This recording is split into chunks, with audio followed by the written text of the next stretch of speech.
সুযোগ পেলে কাজে লাগাতে হয়, যেমন করে রিশাদ হোসেন করলেন। বিগ ব্যাশে সাকিব আল হাসানের পর দ্বিতীয় বাংলাদেশি হিসেবে খেলার সুযোগ পেয়েছেন। সেখানে দারুণ বোলিং করেছেন। যদি বলি 15টা উইকেট নিয়েছেন। এরপর তিনি বাংলাদেশে এসে খেলছেন অদম্য কাপ। সেখানে প্রশ্ন করা হয়েছিল রিশাদকে যে সময়টা কেমন এনজয় করছিলেন। বেশ উৎফুল্লভাবে বলছিলেন যে না, বেশ ভালোভাবেই সেটা সময়টাকে তিনি কাটিয়ে এসেছেন। অর্থাৎ অস্ট্রেলিয়ায় বিগ ব্যাশে হোভার্ট হ্যারিকেন্সের হয়ে তার জার্নিটা ছিল দুর্দান্ত। রিশাদকে নিয়ে অনেক কথা হচ্ছিল যে তিনি একজন লেগ স্পিনার, কিন্তু প্রপার গেম পাচ্ছেন না। তারপর যখন তিনি গেম পাওয়া শুরু করলেন, ভালো করলেন, তারপর আইপিএলে তাকে খেলার একটা সম্ভাবনা ছিল বা অনেক কথা হচ্ছিল। 2024 টি-20 বিশ্বকাপে তিনি যেভাবে পারফর্ম করছিলেন তাতে মনে হচ্ছিল যে তিনি আইপিএলের সুযোগটা পেয়ে যেতে পারেন, কিন্তু ডেফিনেটলি অবশ্য সেটা হয়নি, আনফর্চুনেটলি। তো সে জায়গায় রিশাদ বিগ ব্যাশের সুযোগ পেয়ে কাজে লাগিয়েছেন। সামনে পিএসএল আছে, সেটা নিয়ে প্রেস কনফারেন্সে তাকে প্রশ্ন করা হয়েছিল যে পিএসএল নিয়ে কেমন চিন্তা করছেন। রিশাদ সব কিছু নিয়েই স্বাভাবিক। সামনে যদি পিএসএলটা তা সেখানে সুযোগ যদি তিনি পান, ডেফিনেটলি সেখানে খেলবেন এবং সেটা ভালোভাবে দিয়ে যে খেলতে পারবেন সেটার প্রমাণ কিন্তু রিশাদ বিগ ব্যাশে দেখিয়ে দিয়েছেন।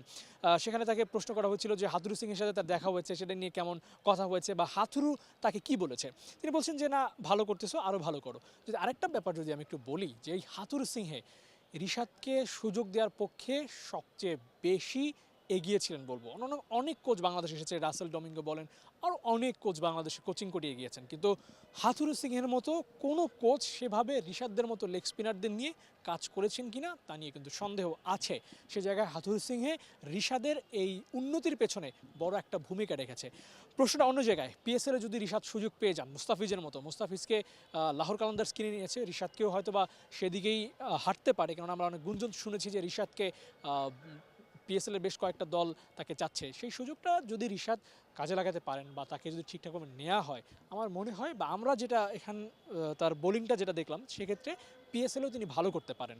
এবং বাংলাদেশের হয়ে তিনি যেভাবে ফ্ল্যাগটাকে বেয়ার করছেন, ভবিষ্যতে আরও বেশি বাংলাদেশি বোলার বলেন, ব্যাটার বলেন, সবাই কিন্তু ওই সুযোগটা পেতে পারে রিশাদের মাধ্যমে। সেটা নিয়েও কিন্তু প্রেস কনফারেন্স থেকে প্রশ্ন করা হয়েছিল এবং সে দারুণভাবে আশাবাদী যে বাংলাদেশে অনেক বোলাররা, অনেক ব্যাটাররা সেখানে খেলবে। ইভেন তাকে অস্ট্রেলিয়া তার সতীর্থরাও তাকে জিজ্ঞেস করছিল যে বাংলাদেশের ভালো ভালো প্লেয়ার থাকা সত্ত্বেও তারা কেন খেলেন না এদিক সেদিক, অর্থাৎ আইপিএল, পিএসএল, এসএ, আইএল এমন লিগগুলোতে কেন খেলে না। রিশাদ তাদেরকে উত্তর দিয়েছেন যে সুযোগ হলে খেলবে, অর্থাৎ সুযোগটা বাংলাদেশের বোলাররা সেই অর্থে পাচ্ছে না, যদি পায় তাহলে রিশাদের মতো করে তারাও পারফর্ম করতে পারে। রিশাদ দুর্দান্ত কাজ করে এসেছেন পিএসএল, বিবিএল অর্থাৎ বিগ ব্যাশে। সেখানে ব্রেট লিরা তাকে কাছ থেকে দেখেছেন, প্রশংসা করেছেন। রিকি পন্টিংয়ের সাথে ছিলেন, পন্টিংও তাকে নিয়ে খুব ভালো উচ্ছ্বসিত যে এই রিশাদের মতো একজন লেগ স্পিনার বাংলাদেশ থেকে উঠে আসা, তিনিও কিনা ভালো করছেন। এই রিশাদরা যদি পিএসএল, আইএল, ইভেন আইপিএলের মতো আসরেও যদি তারা সুযোগ পায়, মনে হয় তারা আরও ভালো করবে। সেই সুযোগটা কি আসলে রিশাদরা পাবেন? নানান কথা হচ্ছে।